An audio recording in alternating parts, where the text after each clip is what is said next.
Não temei que eis que ele virá salvar-nos dos opressores, daqueles que nos tiram a liberdade. Que Jesus, cara? Tô falando de Dom Sebastião, o desejado.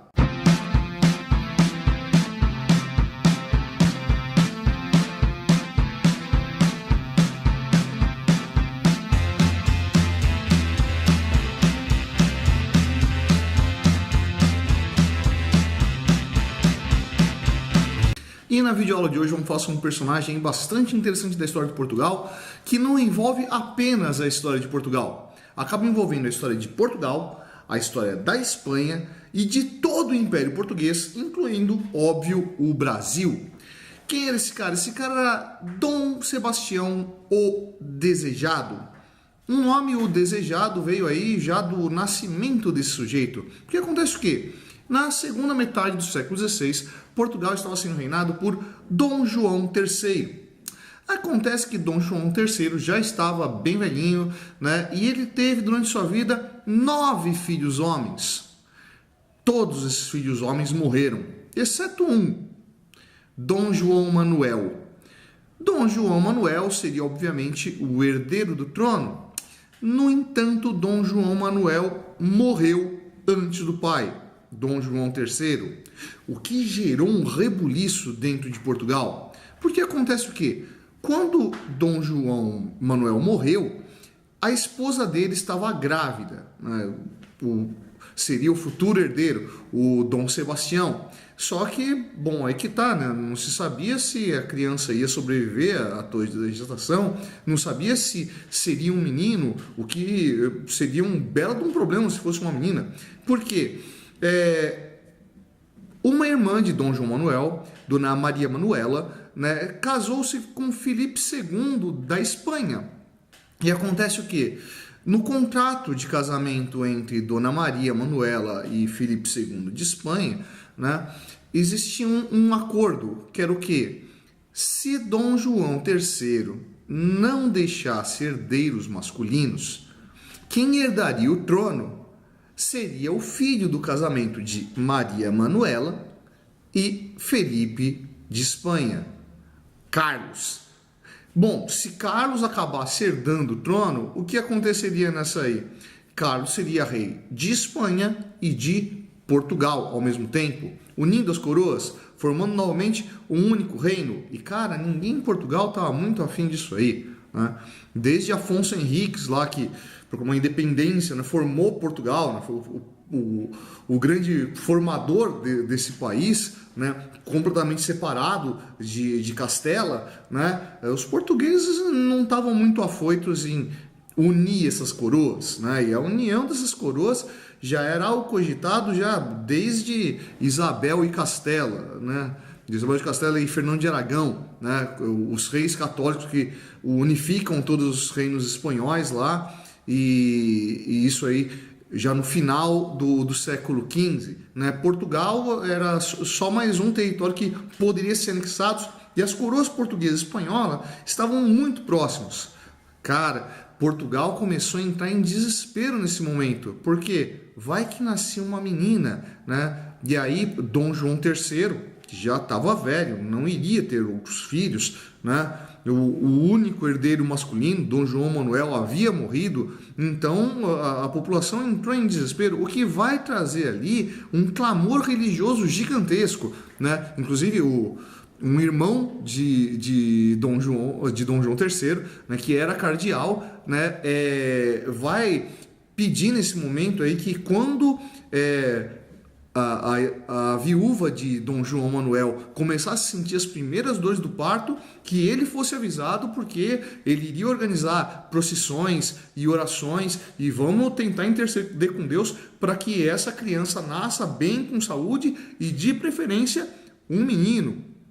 Dito e feito, assim que a viúva de Dom João Manuel começou a sentir as primeiras dores do parto, foi comunicado e Portugal entrou em polvorosa e felizmente nasceu Dom Sebastião o Desejado, por isso a alcunha, né? Por isso o apelido de o Desejado. Bom, esse misticismo em cima da figura de Dom Sebastião vai continuar durante toda a vida dele, né? Logo ainda, muito cedo, por volta de uns 2 anos de idade, conta-se lá uma exemplo histórico, uma anedota histórica aí que o Dom Sebastião estaria ali junto do avô, né? E o avô teria pedido água para ele, para o neto, né? Para que os criados o servissem, né? E trouxeram 2 copos, né? Um copo coberto para o rei e um copo descoberto para a criança, né? E essa criança aí, né, na hora que viu o copo dele diferente do copo do rei, começou a fazer uma birra, né? E o rei olhou para o neto e falou: tá querendo reinar muito cedo esse aqui, né? Dito e feito.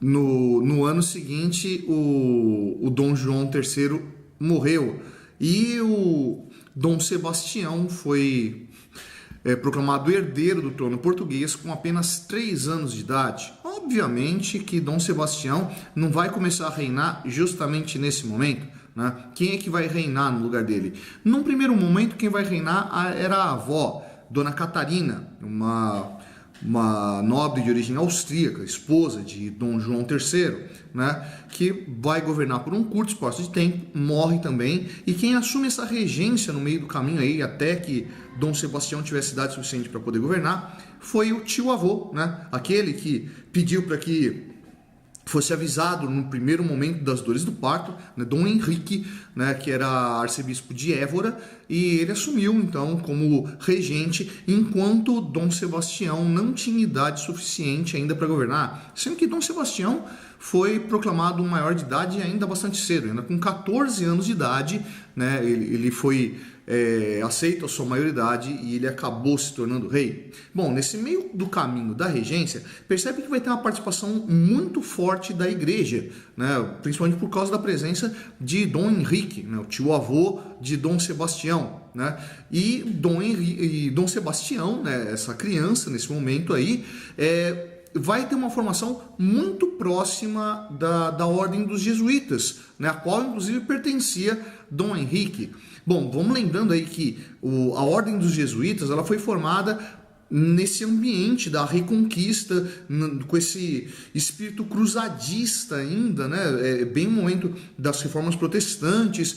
Então, o movimento jesuíta, ele nasce justamente com esse intuito de tentar afastar os infiéis, tentar garantir a permanência da fé, e vai ser muito atuante dentro do Brasil, durante o processo de colonização, com a catequização dos índios, né, com a manutenção dessa fé cristã dentro dos territórios portugueses, não só no Brasil, mas na África, na Ásia, né? Então, esse rei, né, criado nesse ambiente jesuítico, obviamente vai estar bastante inserido dentro dessa mística que é bastante salvacionista, né? E isso vai aparecer logo de cara quando o Dom Sebastião vai acabar sendo coroado rei.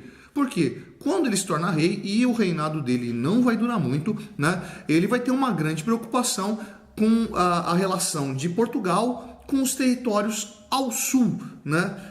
Porque Portugal tinha uma forte presença de islâmicos, de mouros ali presentes no seu território, e já disputava ali alguns territórios no norte da África, junto de turcos, né, que ocupavam ali a região do Marrocos, né, depois de ter sido expulsos pelo movimento da Reconquista para o território africano, atravessando o Estreito de Gibraltar. Bom, Dom Sebastião vai tomar para si uma missão. Vamos recuperar o território português, vamos expulsar esses islâmicos daqui, vamos avançar sobre a África e vamos expulsar os hereges daqui para que toda essa terra seja cristã. Eis que esse espírito cruzadista aí do Dom Sebastião é o que vai levar à ruína dele, né? Nesse avanço sobre os mouros, nessa tentativa da conquista lá da região de Ceuta, né? O Dom Sebastião ele vai se meter numa batalha do qual ele nunca voltou, que é a batalha de Alcácer Quibir, né? Contra o sultão turco Abd al-Malik, desculpa se eu estou pronunciando errado, conhecido dentro da Península Ibérica como Muley Molucco, né? Então, nessa disputa aí, Dom Sebastião teria simplesmente desaparecido Como assim desaparecido? Pois é, ele nunca mais voltou. Uma série de histórias vão começar a aparecer, de que ele teria morrido em batalha, ou que depois da derrota do exército português, ele teria sido capturado e teria falado que jamais se renderia, que só se toma o reino de um rei com a morte do rei, e aí teria sido morto. Outras histórias contam que ele teria sido capturado, vendido como escravo. Outras histórias diriam que ele teria sido levado para uma terra distante. Mas, independente disso, o que vai acontecer? Vai surgir toda uma esperança ali de que esse rei talvez não tenha morrido e que esse rei talvez voltasse. Lembra de toda aquela mítica que tinha sido construído lá de Dom Sebastião, o desejado, dos portugueses rezando para que esse rei nascesse homem, saudável e pudesse garantir a separação entre Portugal e Espanha. O problema é que quando Dom Sebastião morre, né, quando ele não volta mais, se criou um vazio de poder. E um dos possíveis herdeiros do trono era justamente quem? Era Felipe II da Espanha, né, que também era neto de Dom João III, né? Cara, vê o problema que isso aí vai acabar gerando, né? Você gerou um vazio de poder e o herdeiro, né, é da Espanha, era justamente o que se temia. E o que vai acontecer a partir de então? Em 1580, depois de todo um conflito nessa substituição monárquica, vai surgir a união entre Portugal e Espanha e que vai durar de 1580 até 1640. Cara, esse momento é chamado de União Ibérica. Durante a União Ibérica, isso vai gerar um efeito cascata em todo o Império Português. Só para a gente conseguir imaginar aqui, né, vamos lembrando o que era Brasil aqui nesse momento, no finalzinho aí do século XVI para o começo do século XVII. O Brasil era uma faixa de terra dividida do território espanhol pelo chamado Tratado de Tordesilhas. Lembra disso? Aquela linha imaginária, né, que separava ali os territórios que a leste pertenciam a Portugal, a oeste pertenceriam à Espanha. Pois é, olha só que troço estranho. Como os territórios portugueses e os territórios espanhóis agora são territórios de um mesmo rei, pouco importa de qual lado do Tratado de Tordesilhas você está. A União Ibérica vai fazer com que o Tratado de Tordesilhas não deixe necessariamente de existir, mas que não faça mais muito sentido.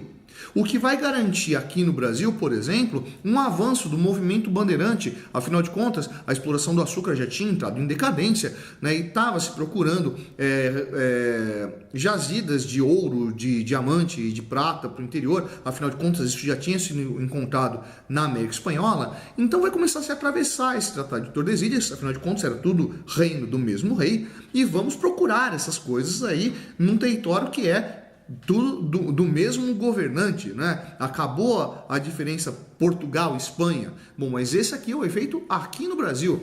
E em Portugal, ninguém estava muito feliz com esse fim da fronteira Portugal e Espanha, né? Onde todo mundo agora tá junto do mesmo rei. E um rei castelhano, né? Pô, Portugal aí que tem toda uma história de construção separando do reino de Castela, se tornando completamente autônomo, não ficou nem um pouco satisfeito com essa nova situação. Esse clamor português pelo retorno da sua autonomia, da sua independência, nesse movimento chamado de sebastianismo, vai ser um problema tão grande que no ano de 1582, o rei Filipe I de Portugal, né, mandou trasladar para o mosteiro dos Jerônimos, em Lisboa, um corpo que seria de Dom Sebastião, né, trazendo lá, enterrando no mosteiro dos Jerônimos, e afirmando ali que, olha, realmente Dom Sebastião está morto, tentando acabar com o sebastianismo. Lê do engano.